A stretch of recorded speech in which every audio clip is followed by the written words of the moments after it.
Katanya Pak Ahok, akar permasalahan dari Republik ini adalah korupsi dan kemunafikan, guys. Nih, kalian dengerin ya. Kalian jangan nganggap saya nggak berdaya hari ini ya. Mungkin ada yang nganggap saya itu macan ompong di Pertamina, karena nggak jadi tiru. Tapi kalian tunggu, waktu akan berputar. Semua catatannya akan saya pegang. Satu hari ganti rezim, kok penjarain kalian semua. Kalian ingat baik-baik kalimat saya, direksi. Saya boleh keluar dari sini, tapi catatan yang saya punya, kalau rezim betul-betul mau membereskan negeri ini dari korupsi di migas dan Pertamina, saya berani jamin saya dengan data ini akan penjarakan kalian semua. Makanya saya harap ini kasus bukan cuma si Rifa Siahan Patraniaga kok. Mana mungkin?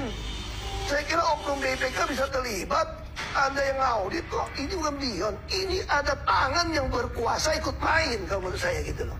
Di Republik ini. Ini bisa jadi lebar kemana-mana kasusnya kok dibongkar. Saya senang banget ini. Ya. Saya kasih contoh begini. Ya. Saya agak emosi soal ini. Saya di sini bukan mau mendefend Pertamina atau siapapun. Saya ingin masyarakat itu mengerti bahwa akar masalah Republik Indonesia adalah korupsi dan kemunafikan. Jadi orang semua saling sandra menyandra, ada dikasih jabatan wewenang. Makanya saya kenapa begitu ngotot ke LKPP. Saya dengar isunya, kita butuh 800.000 lah, kira-kira BBM dan minyak mentah impor. Isunya itu bisa bagi-bagi sampai $2-4 per barrel. Nah kalau yang paling berkuasa dapat $2 per barrel, itu 1,6 juta.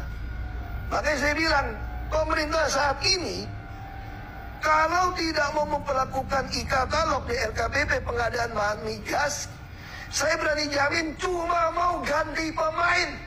Ada yang mau makan itu uang. Oke. Saya mau tegaskan seperti itu aja. Saya mesti ngomong jujur ya. Banyak sekali pembangunan kilang itu salah.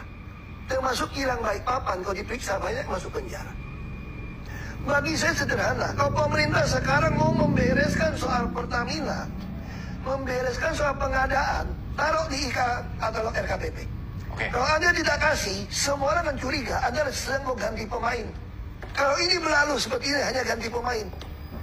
Kita tahu dong, mau kasus PT Timah, mau siapa, kalau masih sama kejadiannya, Anda ganti pemain. Presiden nggak Undang-Undang Nomor 7 tahun 2006. Hasil ratifikasi Konvensi PBB melawan korupsi. Di situ ada prinsip illicit inducement. Kalau kekayaan kamu itu tidak bisa buktikan dengan pajak yang Anda bayar, sita buat negara. Oke, terakhir Pak. Tapi butuh PP dong. Ya. Pertanyaan saya, berani nggak SBY dan Jokowi keluarkan PP-nya? Termasuk Pak Prabowo, keluarkan PP-nya aja. Oke. Supaya membandingkan beres negeri. Nah, gimana guys menurut kalian? Halo para tante-tante, emak-emak yang membongkar mega korupsi Pertamina bukan Ahok, tapi kejaksaan. Ahok sama sekali tidak ada peran apapun membuat kasus mega korupsi Pertamina ini terbongkar. Justru itulah yang aku tanyakan. Sekarang tiba-tiba Ahok ngoceh di mana-mana akan jadi saksi di kejaksaan. Saya siap bongkar. Itu yang saya tanya. Anda itu berapa tahun jadi komisaris? Honor sangat besar, bonus sangat besar. Anda mundur, ada ayam-ayam aja, nggak ada suara, nggak ada protes apapun. Kok sekarang setelah kejaksaan berhasil membongkar, Anda mengatakan saya akan bongkar jadi saksi? Aku itu bertanya loh. Kenapa Anda dulu diam?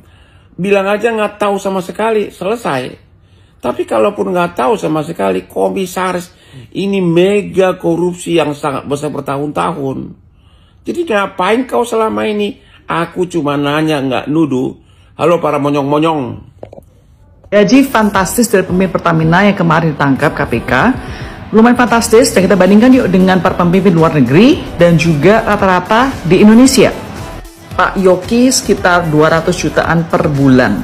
Pak Rifa sekitar 1,8 miliar per bulan.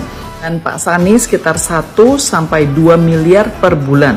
Nah, kita kalikan 13 bulan ya kan dari THR dan kita konversikan ke US dollars itu kira-kira yang tinggi-tinggi itu gaji sekitar 1,2-1,3 juta US dollars per tahunnya.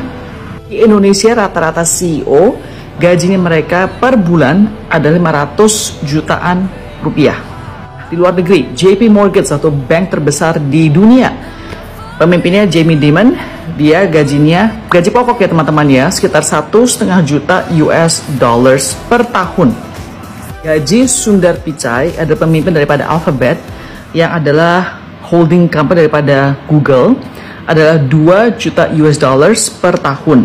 Dan gaji James Quincy, yaitu dirut daripada Coca-Cola, sekitar 1,6 juta US dollars per tahun.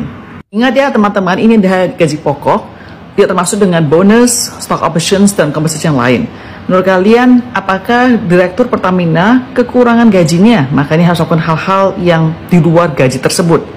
Mana lu Mahasewa, kok nggak mau turun ke jalan kalian-kalian lihat nih? Diperkirakan hampir 1 kuadriliun ya total kerugian negara akibat korupsi Pertamina. Mana lu Najwa Shihab, mana peringatan darurat lu, mana media lu yang provokator itu? Ayo provokasi lagi biar semua rakyat turun ke jalan untuk menuntut disahkannya undang-undang perampasan aset. Berani nggak? Ya enggak lah, orang nggak ada dorongannya, nggak ada duitnya. Kalau aja kita fokus disahkannya undang-undang perampasan aset, koruptor itu udah pada gigit garis sekarang. Tapi apa? Kalian malah mendukung mereka, menolak efisiensi. Ayo demo, turun ke jalan. Mana kalian tuntut itu DPR untuk membuat undang-undang tentang hukuman mati untuk para koruptor. Berani nggak? Nggak cuma koruptornya aja, tapi sekeluarga dihukum mati karena ini adalah penyakit. Ini adalah penyakit yang turun-temurun diturunkan dari zaman Belanda, dari zaman Londo Ireng. Sejarah itu dibuat pemenang, kita selama ini dibodoh-bodohin. Belanda nggak seburuk itu, kita dijajah sama bangsa kita sendiri sampai sekarang. Atau demo si Puan untuk sahkan undang-undang perampasan aset. Kalau tidak, dipecat aja. Nah gimana? Setuju nggak kalian?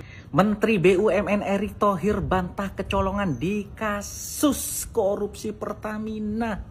Pak, kedabrus. Jangan pura-pura nggak tahu, jangan pura-pura kecolongan, Pak. Bapak ini Menteri BUMN-nya loh, Bapak ini pemimpinnya, ya kan? Perusahaan-perusahaan BUMN itu yang mimpin itu Bapak. Gini. Contoh sederhananya, Bapak ini juragan bakso, punya 10 gerobak dan 10 karyawan lah. Setiap hari 1 gerobak itu modalnya 1 juta dan untungnya 1 juta. Sudah jalan tuh yang jual bakso 1 orang. Kembali mereka bawa 500.000. Nggak ditegur, Pak. Hah? Nggak dievaluasi. Hah? Nggak diperiksa. Seharusnya kan mereka satu tukang bakso itu pulangnya membawa uang 2 juta, modal 1 juta, untung 1 juta, 2 juta, bawa 500.000. Nggak dilihat, kenapa ini kok 500.000, apakah hilang, apakah korupsi, apa-apa. Contoh kecilnya juragan bakso lah Pak. Aduh gimana Bapak ini masa nggak tahu sih, kan Bapak tahu tuh modal BUMN itu semuanya berapa. Ya kan, untungnya berapa, masa nggak dievaluasi, masa nggak dilihat. Duh Pak, netizen, saya puasa mau ngata-ngatain Pak Erick ini takut dosa. Yuk coba kata-katain Pak Erick di komen ini. Duh kesel. Fenomenal klasemen liga korupsi yang ada di Indonesia akhir-akhir ini bosku, yang viral hanya ada di zamannya Presiden Prabowo ya, yang berani sikat ya dari Pertamina ya, yang menyusul PT Timah. Akhirnya ada lagi ini ya, pengadaan kapal. Aduh mantap sekali bosku. Kita tunggu kabar selanjutnya Pak Presiden Prabowo. Oh ya, sikat habis semua ya para koruptor, tampilkan ya biar masyarakat Indonesia tahu ya seberapa banyak yang sudah dikorupsi. Nah, saya yakin jenengan Pak Presiden Prabowo bisa menata Indonesia ini bagus dan lebih bagus mulai dari awal ya. Hilangkan semua koruptor dulu di negara ini ya. Kalau perlu ya aset disita ya. Kalau bisa malah hukuman mati. Mantap Pak Prabowo ya, presiden kita yang terbaru ini luar biasa. Tangkapin semua ya. Lek KPK kok ora mampu ya presiden nih bikin kepres ya. Bagi koruptor akan ditindak dengan hukuman meninggoy.